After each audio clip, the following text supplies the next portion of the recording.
ಲೋಕಸಭಾ ಚುನಾವಣೆಗಳಿಗೆ ದಿನಗಣನೆ ಶುರುವಾಗಿದೆ.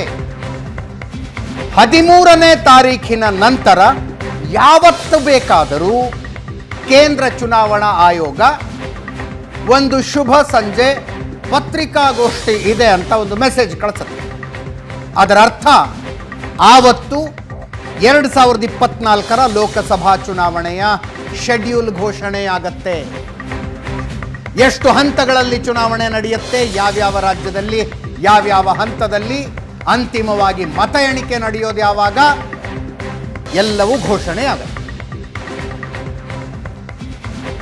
ಅದಕ್ಕೆ ಪೂರ್ವಭಾವಿಯಾಗಿ ಏಷ್ಯಾನೆಟ್ ಸುವರ್ಣ ನ್ಯೂಸ್ ಇವತ್ತಿನಿಂದ ಶನಿವಾರದ ತನಕ ಮಹಾಭಾರತ 2024 ಅನ್ನುವ ವಿಶೇಷ ಕಾರ್ಯಕ್ರಮವೊಂದನ್ನು ನಿಮ್ಮೆದುರಿಗೆ ಪ್ರಸ್ತುತಪಡಿಸ್ತಾ ಇದೆ. ಈ ಚುನಾವಣೆಯ ರಣಾಂಗಣವನ್ನು ನಿಮಗೆ ವಿವರವಾಗಿ ಅರ್ಥ ಮಾಡಿಸಬೇಕು ಅನ್ನುವಂಥದ್ದು ಉದ್ದೇಶ. ಪ್ರಮುಖವಾಗಿ ಸಂಖ್ಯೆಗಳು, ಕರ್ನಾಟಕದ ಸಂಖ್ಯೆಗಳೇನು, 2014ರಲ್ಲಿ ಹೆಂಗಿತ್ತು, 2019ರಲ್ಲಿ ಹೆಂಗಿತ್ತು, ಒಟ್ಟಾರೆ ದೇಶದಾದ್ಯಂತ ನೋಡಿದ್ರೆ ಹೆಂಗಿದೆ, ಸರ್ವೆಗಳು ಏನೇನು ಹೇಳ್ತಾ ಇವೆ, ಈ ಸಲದ ಪಾಸಿಬಿಲಿಟಿಗಳೇನು, ಅಧಿಕಾರಕ್ಕೆ ಬರುವ ಕನಸು ಕಾಣ್ತಾ ಇರುವ ಎರಡೂ ಮೈತ್ರಿಕೂಟಗಳು ಯಾವ್ಯಾವ ರಾಜ್ಯಗಳ ಮೇಲೆ ಡಿಪೆಂಡೆನ್ಸಿಯನ್ನು ಇಟ್ಕೊಂಡಿದೆ, ಇತ್ಯಾದಿ ಇತ್ಯಾದಿ ವಿವರಗಳನ್ನು ಎಲ್ಲರಿಗೂ ಅರ್ಥವಾಗುವ ಸರಳ ಭಾಷೆಯಲ್ಲಿ ವಿವರಿಸಬೇಕು ಅನ್ನುವ ಕಾರಣಕ್ಕಾಗಿ ಈ ವಿಶೇಷ ಕಾರ್ಯಕ್ರಮ ಮಹಾಭಾರತ 2024.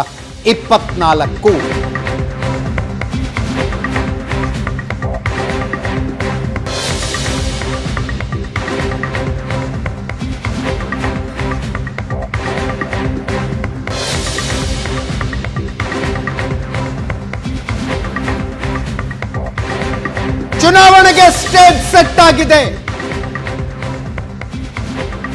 3-4 ದಿನಗಳಲ್ಲಿ ದಿನಾಂಕಗಳು ಬರ್ತವೆ. ಈ ಸಲ ಒಂದು ರೀತಿಯಲ್ಲಿ ಮೋದಿ ಗ್ಯಾರಂಟಿ ವರ್ಸಸ್ ವಿಪಕ್ಷಗಳ ಗ್ಯಾರಂಟಿ ಕದನ.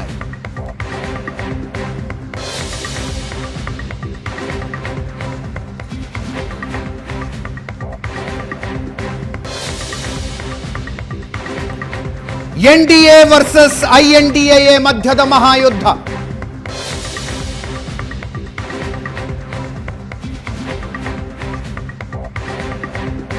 ಮೋದಿ ವರ್ಸಸ್ ಯಾರು ಅನ್ನುವ ಪ್ರಶ್ನೆಗೆ ಈ ಚುನಾವಣೆ ಉತ್ತರ ಕೊಡುತ್ತಾ?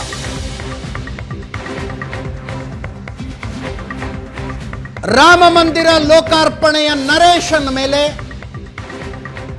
ಆಡಳಿತ ಪಕ್ಷ 400ರ ಗಡಿಯನ್ನ ದಾಟುವ ಕನಸು ಕಾಣ್ತಾ ಇದೆ.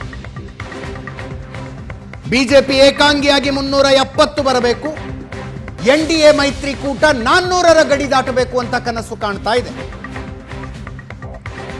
ಈ ಕನಸು ತಾರ್ಕಿಕವಾದದ್ದು, ಲಾಜಿಕ್ ಇದೆಯಾ? ಇದಕ್ಕೆ 400ರ ಗಡಿ ದಾಟುವ ಸಾಧ್ಯತೆ ಇದೆಯಾ?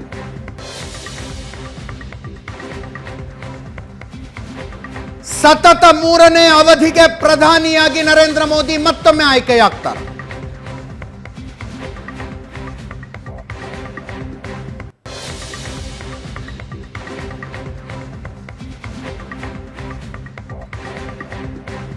ನರೇಂದ್ರ ಮೋದಿ ಅವರ ಭಾರತೀಯ ಜನತಾ ಪಕ್ಷದ ಕನಸಿಗೆ 27 ಪಕ್ಷಗಳ ಮೈತ್ರಿ INDA ಅಡ್ಡಗಾಲು ಹಾಕುವಲ್ಲಿ ಯಶಸ್ವಿಯಾಗತ್ತಾ?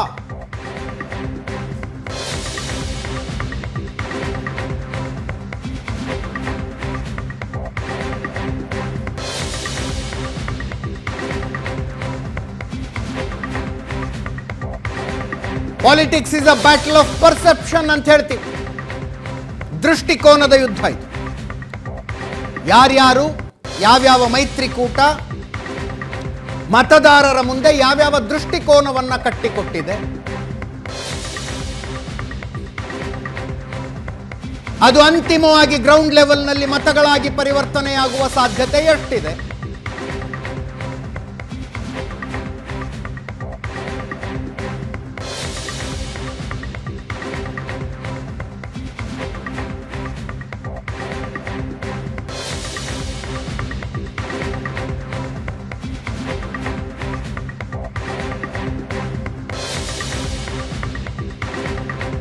ಆಡಳಿತ ಪಕ್ಷದವರು 10 ವರ್ಷದ ನಮ್ಮ ಸಾಧನೆ ಅಂತ ಕೆಲವೊಂದಷ್ಟು ವಿಷಯ ಹೇಳ್ತಾರೆ. ವಿಪಕ್ಷಗಳವರು 10 ವರ್ಷದ ಸರ್ಕಾರದ ವೈಫಲ್ಯಗಳು ಅಂತ ಒಂದಷ್ಟು ವಿಷಯಗಳನ್ನು ಹೇಳ್ತಾರೆ. ಇವೆರಡರ ಪೈಕಿ ಮತದಾರ ಯಾವುದಕ್ಕೆ ಮಣೆ ಹಾಕ್ತಾನೆ, ಅದರ ಪ್ರತಿಫಲನ ಎಲೆಕ್ಷನ್ ರಿಸಲ್ಟ್ ರೂಪದಲ್ಲಿ ಕಾಣಿಸುತ್ತೆ.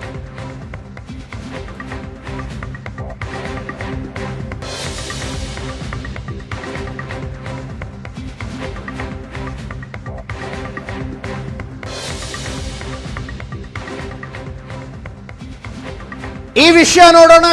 ಜೊತೆಗೆ 2019ರ ರಿಸಲ್ಟ್ ಏನಾಗಿತ್ತು ಮತ್ತು ಆ ರಿಸಲ್ಟ್ಗೆ ರಾಜ್ಯವಾರು ಕೊಡುಗೆಗಳೇನೇನಿದ್ವು.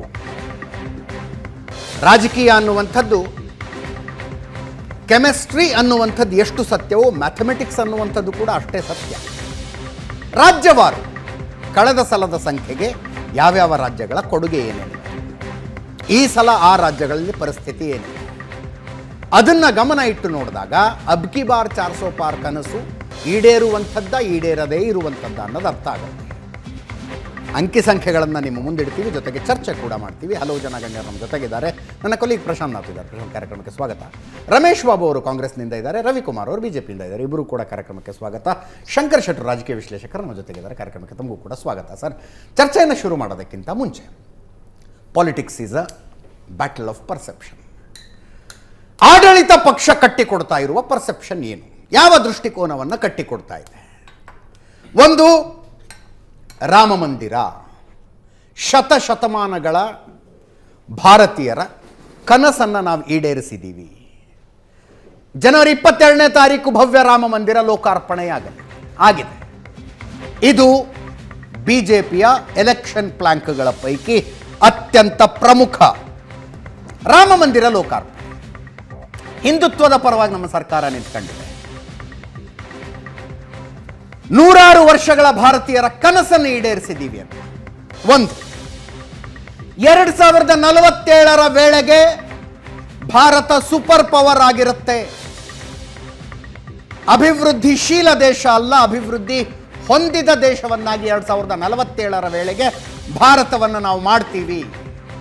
ಮತದಾರರ ಮುಂದಿಡ್ತಾ ಇರುವಂಥ ವಿಷಯಗಳಿವೆಲ್ಲ. ನರೇಂದ್ರ ಮೋದಿ ಅವರ ಮುಂದಿನ ಅವಧಿಯಲ್ಲಿ ಭಾರತ 3ನೇ ಅತಿ ದೊಡ್ಡ ಆರ್ಥಿಕತೆಯಾಗತ್ತೆ. 3ನೇ ಅತಿ ದೊಡ್ಡ ಆರ್ಥಿಕತೆ ಆಗತ್ತೆ ನರೇಂದ್ರ ಮೋದಿ ಅವರ ಮುಂದಿನ ಅವಧಿಯಲ್ಲಿ. ಮುಂದಿನ ಅವಧಿಯಲ್ಲಿ UCC ಯೂನಿಫಾರ್ಮ್ ಸಿವಿಲ್ ಕೋಡ್, ಏಕರೂಪದ ನಾಗರಿಕ ಸಂಹಿತೆಯನ್ನ ತರ್ತೀವಿ.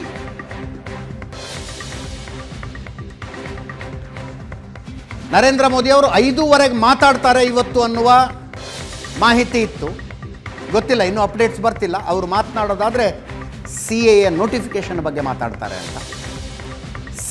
CAA ನೋಟಿಫಿಕೇಶನ್ ಬಗ್ಗೆ ಈಗ ಬರ್ತಾ ಇರೋ ಮಾಹಿತಿ ಅದು ಬಂದಿದೆ ಅಂತ.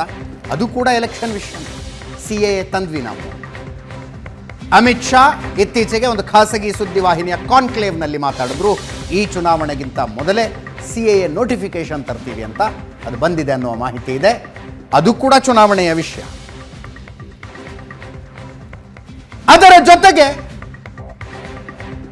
ಚುನಾವಣಾ ಭಾಷಣಗಳ ಆಧಾರದ ಮೇಲೆ ಕೆಲವೊಂದಷ್ಟು ಚರ್ಚೆಗಳು ನಡೀತವೆ. ನರೇಂದ್ರ ಮೋದಿ ಚಾಯ್ ವಾಲಾ ಏಕ್ ಚಾಯ್ ವಾಲಾ ಕಭಿ ಭಿ ಪ್ರಧಾನಮಂತ್ರಿ ನೈ ಬನ್ ಸಕ್ತಾ ಅಂತ 2014ರ ಚುನಾವಣೆಯಲ್ಲಿ ಮಣಿಶಂಕರ್ ಅಯ್ಯರ್ ಹೇಳಿದಾಗ ಚಾಯ್ ಪೆ ಚರ್ಚಾ ಶುರು ಮಾಡಿದ್ರು. ಚೌಕಿದಾರ್ ಚೋರ್ ಹೈ ಅಂತ ರಾಹುಲ್ ಗಾಂಧಿ ಅವರು ಕಳೆದ ಚುನಾವಣೆಯಲ್ಲಿ ಹೇಳಿದಾಗ ಮೈ ಭಿ ಚೌಕಿದಾರ್ ಅಂತ. ಈ ಸಲದ ಚುನಾವಣೆಯಲ್ಲಿ ಲಾಲು ಪ್ರಸಾದ್ ಯಾದವ್ ನರೇಂದ್ರ ಮೋದಿಗೆ ಪರಿವಾರನೇ ಇಲ್ಲ, ಅವರೇನು ಪರಿವಾರ ರಾಜಕಾರಣದ ಬಗ್ಗೆ ಮಾತನಾಡೋದು, ಕುಟುಂಬ ರಾಜಕಾರಣದ ಬಗ್ಗೆ ಮಾತನಾಡೋದು, ನಮಗೆ ಕುಟುಂಬ ಇದೆ, ನಾವು ಕುಟುಂಬ ರಾಜಕಾರಣ ಮಾಡ್ತೀವಿ ಅನ್ನುವ ಅರ್ಥದಲ್ಲಿ ಹೇಳಿದ್ರು. ಈಗಷ್ಟೇ ಬಂದಿರುವ ಮಾಹಿತಿ, CAA ಅಧಿಸೂಚನೆ ಪ್ರಕಟಗೊಂಡಿದೆ. ದೇಶಾದ್ಯಂತ CAA ಜಾರಿಗೆ ಬಂದಿದೆ. ಸಿಟಿಜನ್ಶಿಪ್ ಅಮೆಂಡ್ಮೆಂಟ್ ಆಕ್ಟ್ ಜಾರಿಗೆ ಬಂದಿದೆ.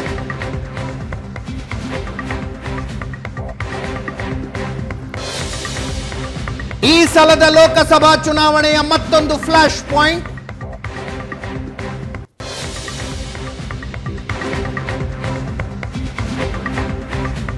ಸಿಎಎ.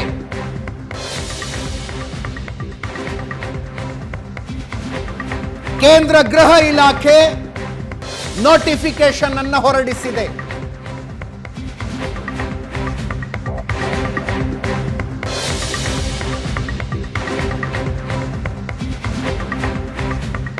ಎರಡ್ 2019 ಡಿಸೆಂಬರ್ನಲ್ಲೇ ಅಂಗೀಕಾರಗೊಂಡಿತ್ತು, ಜಾರಿಯಾಗಿರಲಿಲ್ಲ. ತೀವ್ರ ವಿರೋಧ, ಪ್ರತಿಭಟನೆಗಳು.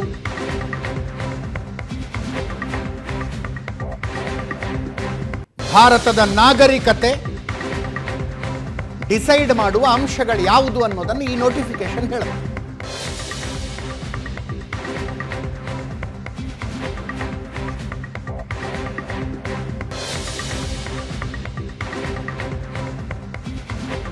ಅಸ್ಸಾಂನಲ್ಲಿ ಪ್ರತಿಭಟನೆಯ ಸೂಚನೆಗಳು ಕಾಣಿಸ್ತಾ ಇದ್ದಾವೆ. ಪಶ್ಚಿಮ ಬಂಗಾಳದಲ್ಲಿ ಎಲ್ಲಿ ಬಾಂಗ್ಲಾದೇಶಿ ಅಕ್ರಮ ವಲಸೆ ಜಾಸ್ತಿ ಇದೆಯೋ ಅಲ್ಲಿ ದೊಡ್ಡ ಪ್ರಮಾಣದ ಪರಿಣಾಮ ಬೀರುತ್ತೆ ಸಿಎಎ.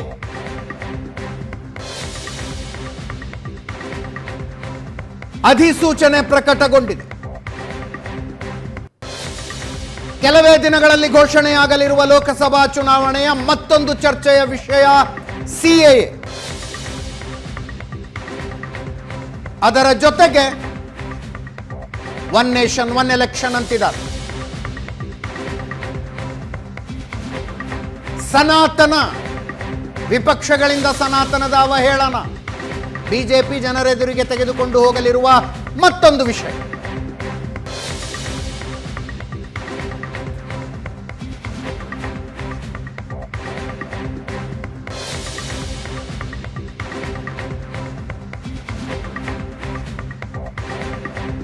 ಇನ್ನು ಬಿಜೆಪಿ ಅವರು ಸಾಧನೆ, 10 ವರ್ಷದ ಸಾಧನೆ ಅಂತ ಏನೇನು ಹೇಳ್ಕೊತಾರೆ. 10 ವರ್ಷಗಳ ಸಾಧನೆಯ ಪಟ್ಟಿಯಲ್ಲಿ ಭ್ರಷ್ಟಾಚಾರ ಇಲ್ಲದೆ ಇರೋ ಆಡಳಿತ ಮಾಡಿದ್ವಿ ಅಂತಾರೆ. ಜಮ್ಮು ಕಾಶ್ಮೀರ ಆರ್ಟಿಕಲ್ 370 ಅಬ್ರೋಗೇಷನ್ ಸಾಧನೆಯ ಪಟ್ಟಿಯಲ್ಲಿ ಬಿಜೆಪಿ ಅವರು ಹೇಳಿಕೊಳ್ಳುವಂಥ ಮತ್ತೊಂದು ವಿಷಯ. ಅಯೋಧ್ಯೆಯಲ್ಲಿ ರಾಮ ಮಂದಿರ ನಿರ್ಮಾಣ. ನಮ್ಮ ಕೈಗೆ ಅಧಿಕಾರ ಬಂದಾಗ ಪ್ರಪಂಚದ 10ನೇ ಅತಿ ದೊಡ್ಡ ಆರ್ಥಿಕತೆಯಾಗಿತ್ತು ಭಾರತ, ಈಗ 5ನೇ ಅತಿ ದೊಡ್ಡ ಆರ್ಥಿಕತೆಯಾಗಿದೆ. ಇನ್ನು 2 ರಿಂದ 3 ವರ್ಷಗಳಲ್ಲಿ 3ನೇ ಅತಿ ದೊಡ್ಡ ಆರ್ಥಿಕತೆಯಾಗುತ್ತೆ ಅಂತ ಹೇಳ್ತಾರೆ. GST ಜಾರಿಗೆ ತಂದಿದ್ದೀವಿ, ಹೊಸ ಶಿಕ್ಷಣ ನೀತಿ ಜಾರಿಗೆ ತಂದಿದ್ದೀವಿ, ಮೂಲಭೂತ ಸೌಕರ್ಯಗಳ ವಿಷಯದಲ್ಲಿ ಕ್ರಾಂತಿಯಾಗಿದೆ ಅಂತಾರೆ. ರಸ್ತೆ, ವಿಮಾನ, ರೈಲ್ವೆ ಮೂಲಭೂತ ಸೌಕರ್ಯಗಳು. 34 ಲಕ್ಷ ಕೋಟಿ ರೂಪಾಯಿ ಫಲಾನುಭವಿಗಳ ಖಾತೆಗೆ ನೇರವಾಗಿ ವರ್ಗಾವಣೆಯಾಗಿದೆ ಅಂತಾರೆ. 12 ಕೋಟಿ ರೈತರಿಗೆ ಕೃಷಿ ಸಮ್ಮಾನ್ ಹಣ ತಲುಪಿದೆ. ತಲಾದಾಯ 50% ಜಾಸ್ತಿ ಆಗಿದೆ. 10 ಕೋಟಿ ಫಲಾನುಭವಿಗಳಿಗೆ ಉಜ್ವಲ ಸಿಲಿಂಡರ್, ಸಮರ್ಪಕವಾಗಿ ಕೋವಿಡ್ ನಿರ್ವಹಣೆ ಮಾಡಿದ್ದನ್ನು ಹೇಳಿಕೊಳ್ತಾರೆ. ಜೊತೆಗೆ 80 ಕೋಟಿ ಜನರಿಗೆ ಪ್ರತಿ ತಿಂಗಳು ತಲಾ 5 kg ಅಕ್ಕಿಯನ್ನು ಕೊಡಲಾಗಿರುವ ವಿಷಯ ಹೇಳಿಕೊಳ್ತಾರೆ. ಇದು ಆಡಳಿತ ಪಕ್ಷದ ವಿಷಯ ಆಯಿತು. ಇದನ್ನು ಕೌಂಟರ್ ಮಾಡೋದಕ್ಕೆ ವಿಪಕ್ಷಗಳು ಏನೇನು ವಿಷಯಗಳನ್ನು ಇಟ್ಕೊಂಡು ಜನರ ಹತ್ರ ಹೋಗ್ತಾ ಇದೆ. ನರೇಂದ್ರ ಮೋದಿ ಆಡಳಿತದಲ್ಲಿ ಪ್ರಜಾಪ್ರಭುತ್ವಕ್ಕೆ, ಸಂವಿಧಾನಕ್ಕೆ ಅಪಾಯ ಎದುರಾಗಿದೆ. ಕಾಂಗ್ರೆಸ್ ಸೇರಿದಂತೆ 27 ಪಕ್ಷಗಳ INDA ಮೈತ್ರಿಕೂಟ ಜನರೆದುರಿಗೆ ತೆಗೆದುಕೊಂಡು ಹೋಗ್ತಾ ಇರುವಂತಹ ವಿಷಯ, ನರೇಂದ್ರ ಮೋದಿ ನೇತೃತ್ವದ ಆಡಳಿತದಲ್ಲಿ ಪ್ರಜಾಪ್ರಭುತ್ವ, ಸಂವಿಧಾನಕ್ಕೆ ಅಪಾಯ ಎದುರಾಗಿದೆ. ಇತ್ತೀಚೆಗೆ AICC ಅಧ್ಯಕ್ಷ ಮಲ್ಲಿಕಾರ್ಜುನ ಖರ್ಗೆ ಅವರು ಸಾರ್ವಜನಿಕ ಭಾಷಣ ಮಾಡುವಾಗ ಹೇಳಿದ್ರು, ನರೇಂದ್ರ ಮೋದಿ ಇನ್ನೊಮ್ಮೆ ಗೆದ್ದು ಬಂದರೆ ಈ ದೇಶದಲ್ಲಿ ಯಾವತ್ತೂ ಚುನಾವಣೆಗಳೇ ನಡೆಯಲಿಕ್ಕಿಲ್ಲ ಅಂತ ಹೇಳಿದ್ರು. ಅಲ್ಪಸಂಖ್ಯಾತರ ವಿರುದ್ಧ ದ್ವೇಷದ ರಾಜಕಾರಣವನ್ನ ಇವರು ಮಾಡ್ತಾ ಇದ್ದಾರೆ. ವಿಪಕ್ಷಗಳ ಜನರೆದುರಿಗೆ ತೆಗೆದುಕೊಂಡು ಹೋಗ್ತಾ ಇರುವ ವಿಷಯಗಳಲ್ಲಿ ಅಲ್ಪಸಂಖ್ಯಾತರ ರಕ್ಷಣೆ ಹೊಂದಿದೆ. ನಿರುದ್ಯೋಗ ಪ್ರಮಾಣ ಹಿಂದೆಂದಿಗಿಂತಲೂ ಹೆಚ್ಚಾಗಿದೆ. ಬೆಲೆ ಏರಿಕೆಯನ್ನು ನಿಯಂತ್ರಿಸುವುದಕ್ಕೆ ಸರ್ಕಾರಕ್ಕೆ ಸಾಧ್ಯ ಆಗಿಲ್ಲ. ರೈತರ ಆದಾಯ ಡಬಲ್ ಮಾಡ್ತೀವಿ ಅಂದ್ರು, ಅದು ಕೂಡ ಆಗಿಲ್ಲ. ಜಾತಿ ಗಣತಿ ನಡೆದಿಲ್ಲ ಈ ದೇಶದಲ್ಲಿ. ಸ್ವಾತಂತ್ರ್ಯ ಬಂದಾಗಿನಿಂದ ದೇಶಾದ್ಯಂತ ಜಾತಿ ಗಣತಿ ನಡಿಬೇಕು. ವಿರೋಧ ಪಕ್ಷಗಳು ಆಡಳಿತದಲ್ಲಿರುವ ರಾಜ್ಯಗಳಲ್ಲಿ, ಅದರಲ್ಲೂ ವಿಶೇಷವಾಗಿ ದಕ್ಷಿಣದ ರಾಜ್ಯಗಳಿಗೆ ತೆರಿಗೆ ಹಂಚಿಕೆಯಲ್ಲಿ ಅನ್ಯಾಯ ಆಗ್ತಾ ಇದೆ. ಇಬ್ಬರು ಉದ್ಯಮಪತಿಗಳ ಪರವಾಗಿ ಇಡೀ ಸರ್ಕಾರ ಕೆಲಸ ಮಾಡ್ತಾ ಇದೆ. ಅದಾನಿ ಅಂಬಾನಿ ಮತ್ತೆ ವಿಪಕ್ಷಗಳು ಆ ವಿಷಯವನ್ನು ಪ್ರಸ್ತಾಪಿಸ್ತವೆ. ಅದರಲ್ಲೂ ವಿಶೇಷವಾಗಿ ರಾಹುಲ್ ಗಾಂಧಿ ಅವರು ಪ್ರಸ್ತಾಪಿಸ್ತಾರೆ. ಆಡಳಿತ ಪಕ್ಷ ಇಬ್ಬರು ಉದ್ಯಮಿಗಳ ಪರವಾಗಿದೆ. ಇದೇ ಮುಂತಾದ ವಿಷಯಗಳನ್ನು ವಿಪಕ್ಷಗಳವರು ಜನರ ಮುಂದೆ ತೆಗೆದುಕೊಂಡು ಹೋಗ್ತಾ ಇದ್ದಾರೆ. ಇದು ಎಲ್ಲೆಲ್ಲಿ ವರ್ಕ್ ಆಗುತ್ತೆ, ಯಾವ ರಾಜ್ಯಗಳ ರಾಜಕೀಯ ಲೆಕ್ಕಾಚಾರವನ್ನು ಈ ವಿಷಯಗಳು ಬದಲಿಸಬಲ್ಲವು, ಅಲಯನ್ಸ್ನ ಕಥೆ ಏನು?